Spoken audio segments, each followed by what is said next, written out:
Well, welcome to 20 Minutes with Mike. I'm so pleased that you're joining me today. I have a very interesting show today. I think you'll find this to be very helpful to you. I'm going to be talking today about a practical guide to being intentional. All right, we only got 20 minutes, so let's get started. There's a lot of material to cover here. um, I often talk about being intentional, and if you read books or if you do meditation or if you're involved in any of those kind of practices, the word being intentional gets thrown around a great deal. And so the question that I often get asked, and I think a lot of people are wondering, is, well, how does one become intentional? What does this really mean? So let me give you the definitions that I work with, and try to explain how I think that this thing really works. How being intentional is such a critical component to success on every single level, and including the ability to achieve peak performance and to get into flow. Okay, so my basic definition is being intentional starts with determining your priorities, right? Because being intentional means you are working towards a specific goal at a specific time. I'm going to be intentional today and do this show. So I spent a fair amount of time over the last couple of days really thinking about what is it that I'm going to say. I'll be honest, a lot of times I kind of shoot from the hip and talk about things that I'm very familiar with. But for this particular show, I wanted to really try to nail it. So I actually wrote it out, which is kind of unusual for me, because this show was very important. I think it's a high priority from my perspective of learning how to be intentional. Is one of the things that I intend each and every day is to have a real clear intention of what it is that I want to accomplish. So what are your priorities? Well, what do you want, or what do you need to get done? That's really what we're talking about with your priorities. What is important to you? What is it that you want to get done?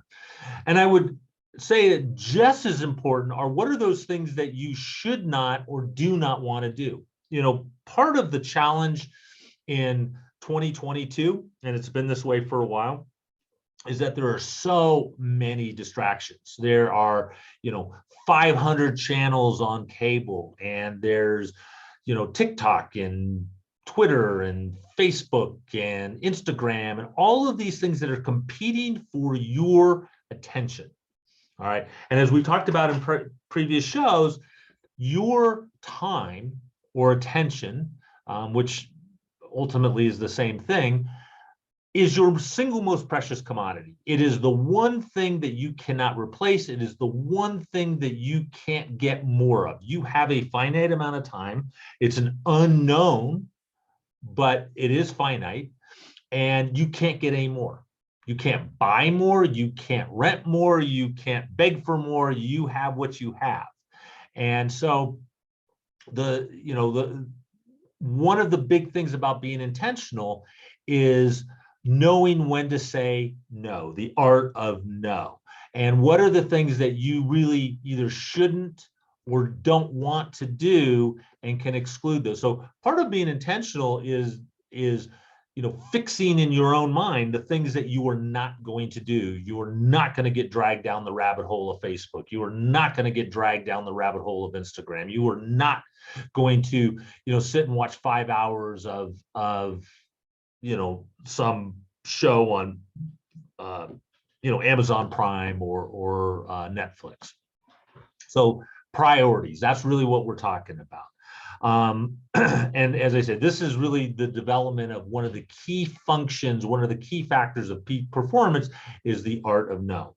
But let's start with intention. So the first thing, I think, when you were considering what is important to you, what are your priorities, and ergo, what will your intentions be, is you need to start looking at your big overall goals. So the first question is, what is that large overriding BHAG, as they call it, the big, hairy, audacious goal that you have? Is it building a law firm that you can sell and so that you can go on and do something else? Is it building your reputation? You want to be, considered one of the best lawyers in your field. You want to be recognized by best lawyers of America. I tell you, just today I got the email saying that for next year again, I have been selected the best lawyers of America. I'm very, very proud of that. I mean, that's a huge accomplishment. And what that means is that I'm being recognized for the work that I do. That is a big, hairy, audacious goal. Once you reach it, the good news is it tends to just continue. But getting yourself to the point where people think that you're that good is a big goal. Basically, the groundwork that I use for big, hairy, audacious goal is, what is your 3 to 5 year plan? Where do you want to be in 3 to 5 years? What kind of revenue do you want to be making? What kind of lifestyle do you want to be living? What kind of car do you want to be driving? What kind of house do you want to be living in? What do you want your day-to-day life to be? I mean, for me, it is the little things that I do each and every day that are really more important to me than the car that I drive or the house that I have. Although I tell you, I have a beautiful home and a car that I really, really enjoy. Now, I did want to say one thing that some of you may bump up against, and that is, they talk about, and this is true virtually any book on goal setting. They talk about these big, hairy, audacious goals, right? These big, giant goals, these which are the rocket fuel to drive you to do the things that you need to do when you don't feel like doing it. But I will be honest. For me, that's always been really difficult. I'm much better at it now than I was when I first began on this journey. But for some of you, you might find that doing, these big goals are just really, really challenging. So what I would recommend is just step back and look at, well, what would be a shorter term goal? Okay, instead of, hey, I want to build a multi-million-dollar firm, how about if I just make my monthly nut? How about if I make my monthly, there's more money at the end of the month than there is month, right? Because how many of us live that life where, it's a race between, will the money run out first or will the month run out first? And I mean, I've been there and I understand that the stress of that as the end of the month comes in, you're really hoping that phone rings.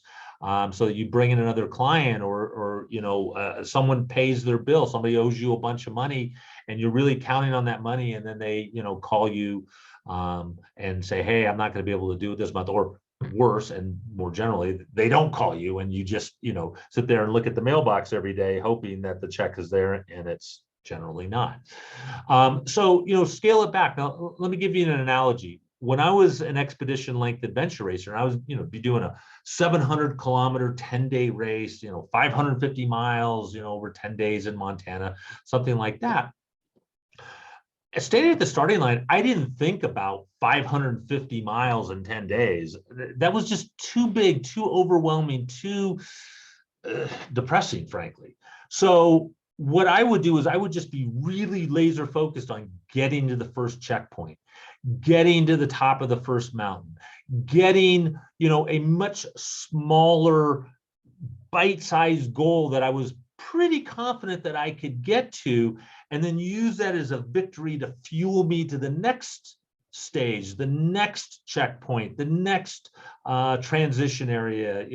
So if I'm riding my bike and I've been riding for 20 hours and I'm like, I cannot wait to get off this stupid bike, I'm really looking forward to getting in the boat or starting to track, knowing full well that in 10 hours or 12 hours, whatever, I'm going to be dying to get back on the bike or do something else.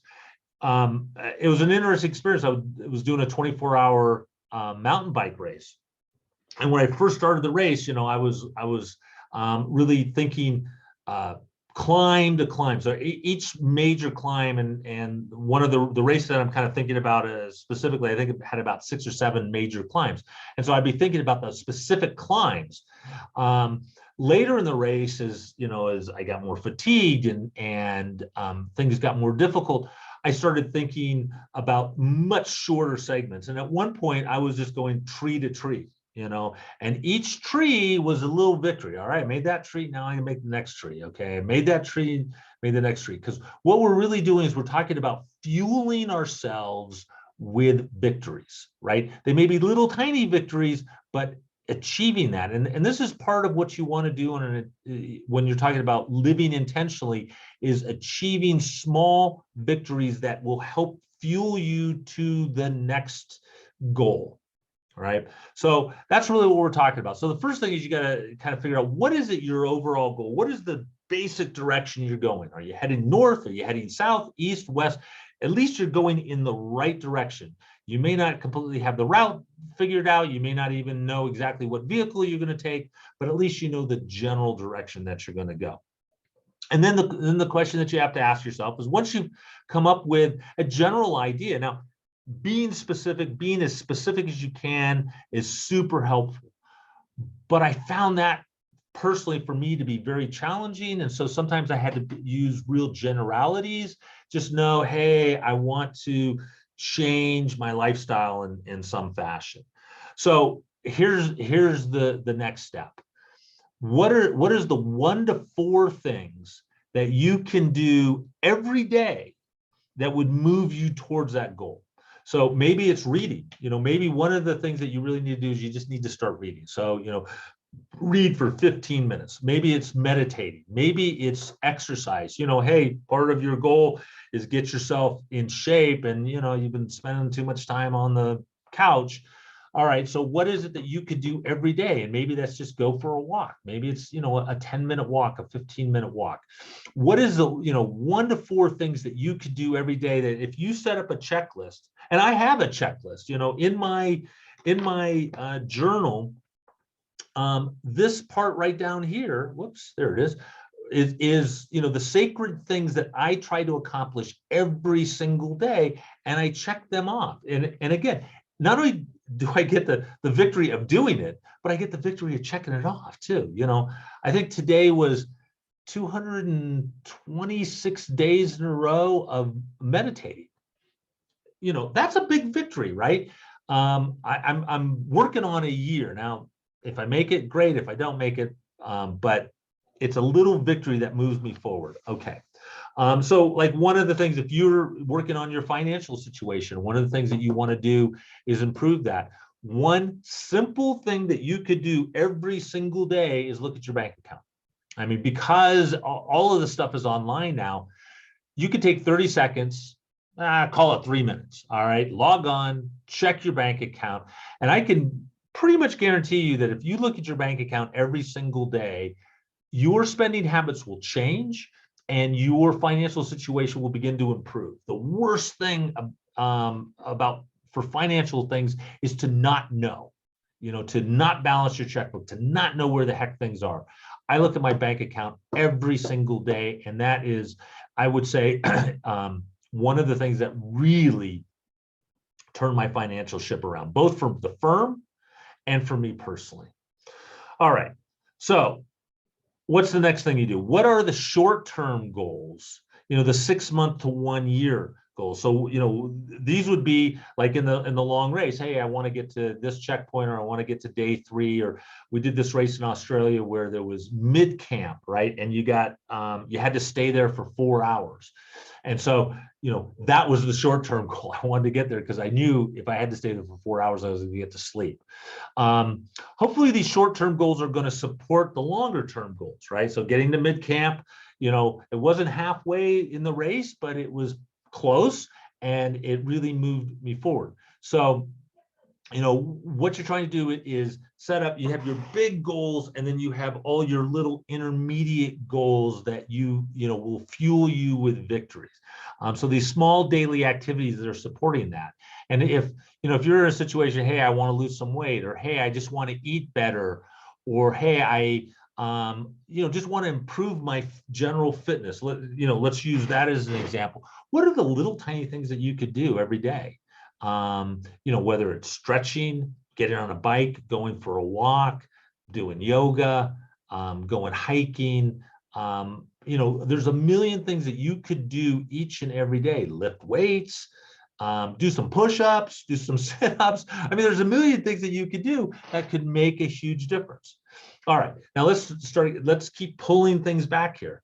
The next thing to do is to set your weekly calendar. Now, I did a short few minutes with Mike on this specific issue. My recommendation is that you do your calendar for next week on Friday. Why do it on Friday? Because on Friday, you still have a couple days left that if you haven't accomplished the things that you should have accomplished this week, you still got some time to fix that. All right, that's a real bonus. Second, if you do it on Friday, you know what your weekend's going to look like, right? If you know that there's things that, you know, are going to need to be done that you're going to have to make up, you might have to spend some time working on those things on the weekend.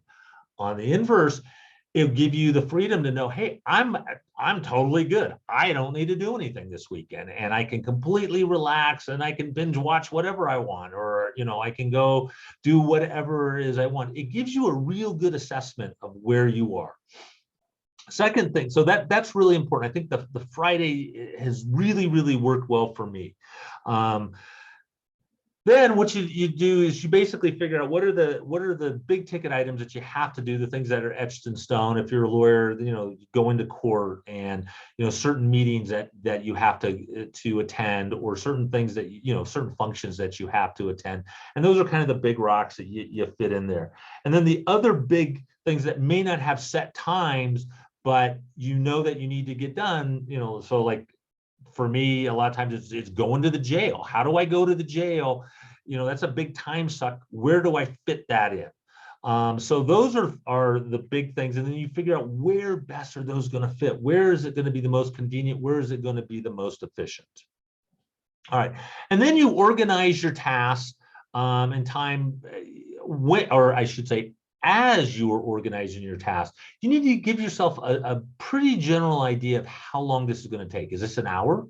Is this a 5 hour? Is this, you know, a 30-minute? Is this a 10-minute task? What is it, so that you can realistically assess what your time commitments are? It does you absolutely no good to say, okay, I'm going to work a 40-hour week and I have 60 hours worth of work. That is never going to work. It is going to be a failure every single time. What you want to do is you want to have a 30-hour week with 20 hours worth of work and 10 hours of, you know, the time to really improve. All right. Here's the other thing with the calendar. You got to write it down. You got to write it down. Now, there's electronic calendars. I use all kinds of electronic calendars, but the best calendar, the one that I rely on, is actually written in my journal, because there's a connection between handwriting and really learning it. So I would highly suggest that you handwrite it. You have a handwritten calendar, even though having electronic calendars are really useful. And then for each day, you should have 1 to 3 things, no more than 3, that if you got done, you would consider it a successful day, even though there might be, dozens of other, because all of our to-do lists are miles long. They just go on and on and on and on and on. Okay, there's never an end to that. But if you can pick, and again, this is about priorities, if you can pick the 1 to 3 things that if I got that done today, I would say this is a successful day. And I could sleep well tonight knowing that I actually accomplished the main thing that I set out to do. That's huge. And then, part of what I do, and this is kind of, on a pro tip, is I write down my intention, the 1 to 3 things that I'm going to do in the past tense as if they are already accomplished. And I'm very, very specific. It's not just make a phone call to Bob, but make a phone call to Bob where we resolve his case in a very favorable way with this result. Okay, now I'm really, really clear on that phone call with Bob. When I have that phone call with Bob, I know exactly what it is I'm trying to accomplish. And I know what it is that will get me to where I want to go. All right, there goes the coyote, right on 20 minutes. I'm pretty pleased I got it in. So I hope that you find this helpful. I go over a lot of these things in my book. It's over here, Legalese, the ultimate guide on how to survive a law practice. But I didn't go into the intentionality and kind of the practical guide to do this. I think that you would find this really helpful. If you want to live an intentional life, this is a very practical guide. And then just be willing to make it your own, make it work for you. All right, everybody, if you need help, if you want more information, you can go to mikechastain.com. I'm available to assist and help people with these issues. My main goal is to help you have the best law firm that you possibly could have and perform at your absolute highest level. And I really think that I can help you with that. All right, everybody, I hope you all have a great day. And just remember, be grateful for what you have and be willing to work for what you want. All right, y'all, take care.